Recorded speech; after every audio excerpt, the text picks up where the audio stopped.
Dulu cakap nak support barang lokal. Siapa yang tengah cari Malaysian EV yang pertama di Malaysia?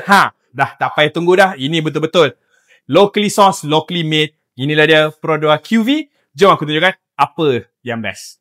Model QV ni hanya mengambil masa 2 tahun untuk direalisasikan. Ini juga adalah model pertama Perodua yang dibangunkan sendiri tanpa kerjasama dengan pihak Daihatsu, tetapi sebaliknya bekerjasama dengan Magna Steyr. Perodua QV menggunakan platform modular yang bersedia untuk menampung trend kuasa hybrid dan juga REEV. Adakah ini bermakna kita boleh mendapat model hybrid atau REEV dari platform ni? Perodua saja yang tahu. Lebih menarik lagi, platform baru ni juga boleh disesuaikan untuk segmen A ataupun B. Perodua QV dipacu oleh motor elektrik berkuasa 201 horsepower dan 285 Nm torque. Di mana, dari pengalaman pemanduan aku, Perodua QV ni mudah untuk dikendalikan dan mempunyai daya pemanduan yang lancar disebabkan pengedaran lepasan kuasa yang stabil memberikan rasa pemanduan yang selesa. Jarak perjalanan untuk charge penuh mengikut kitaran NEDC adalah 445